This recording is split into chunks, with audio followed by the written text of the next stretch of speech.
Liquid nitrogen is a very dangerous thing. It's extremely cold, and if you're not careful, contact with it can cause a lot of damage if you don't follow proper safety measures. But there are also many unexpected dangerous ways it can hurt you. Do you want to see what could potentially happen? My name is Danny Burke. This video is not for the faint-hearted. This is the top 10 worst liquid nitrogen accidents. Coming in at number 10, in 2013, a Mexican 21-year-old ended up in a coma and 8 others were hospitalized after a swimming pool was filled with liquid nitrogen. It happened at a hotel party in Leon where the organizers were trying to create a smoke effect by pouring 4 buckets of liquid nitrogen into the swimming pool. It ended up displacing the surrounding oxygen and also created a toxic cloud when it reacted with the pool's chlorine. This meant people in the pool couldn't breathe and they began passing out. Next up at number 9, we have an HIV scientist who was killed by liquid nitrogen in his lab while he worked. Damian Bowman was working with liquid nitrogen late at night in his lab, but didn't know the ventilation system had been turned off. At some point during the night, the liquid nitrogen escaped into the air and quickly sucked up all the oxygen in the lab. The next morning, Damian's colleague found him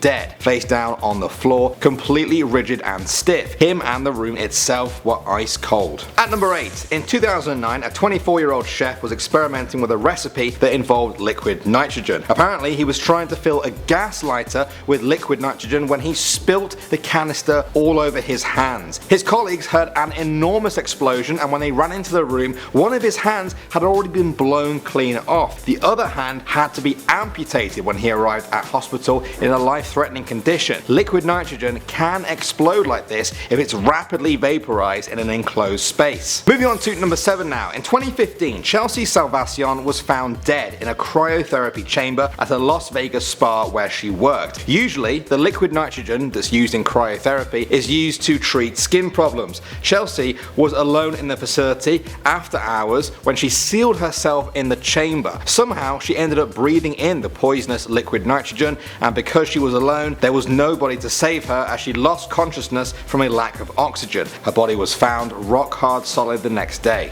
Moving on to number 6, in 2012, a British teenager called Gabby Scanlon was rushed into emergency surgery to remove her entire stomach after drinking a cocktail containing liquid nitrogen. Unbelievably, it was served to her at Oscar's wine bar in Lancaster. These fancy cocktails use liquid nitrogen to freeze the ingredients, to chill the glasses, or even just as a sort of visual gimmick. But even swallowing just a few drops can be very dangerous. It's thought that this 18-year-old girl somehow drank liquid nitrogen, which then rapidly warmed and released gas that burst out of her stomach and pierced a hole in it. Next up at number 5, in 2000, a British medical research unit pleaded guilty to breaching safety regulations when James Graham, one of their lab workers, died at their facility. The 51-year-old was working with liquid nitrogen in a routine task when somehow 700 litres of liquid nitrogen leaked into the room. James passed out from asphyxiation. Another staff member rushed in to help him, but only managed to hit the alarm before she passed out on top of him too. When help arrived, they managed to save her,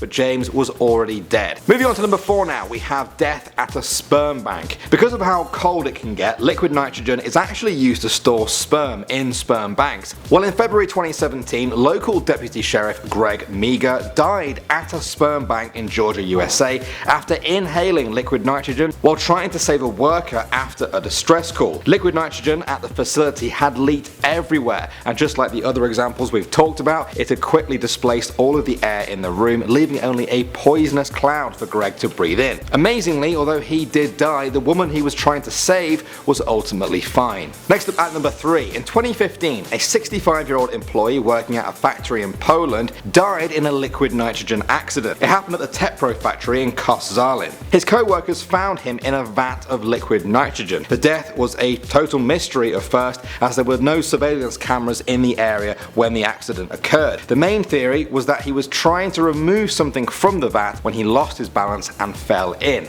At minus 196 degrees Celsius, death would have been almost instantaneous. Alright, at number 2 now. In 2007, Australia was shocked when a microbiologist died after being trapped in a chamber full of leaking liquid nitrogen. Seth Van Nugen was 44 years old and was said to be an experienced and careful worker, and the coroner actually blamed the workplace for poor safety measures. The chamber was being used to store disease and virus samples at low temperatures, but the only warning that there could be danger inside was a warning on a whiteboard and a post-it note saying low airflow. Mr. Nugent wasn't found until 14 hours after his death. And finally at number 1, in 2012, a man from South Carolina died in a liquid nitrogen accident at the ATI Allvac plant in Richburg. 33-year-old Sean Merritt accidentally locked himself in a chamber filled with liquid nitrogen. The coroner said that he died of asphyxiation as the oxygen was sucked out of the room. We've seen a lot of cases like this in the video so far, and the scariest thing to think is that people aren't even aware most of the time that they are being asphyxiated until it's too late, especially if the oxygen loss is rapid, just like it is from a liquid nitrogen leak. Well guys, there was a bit of science for you, pretty morbid science I have to admit. Have you heard any crazy stories about liquid nitrogen yourself? Maybe you know about another potentially dangerous chemical. Let me know in the comment section below.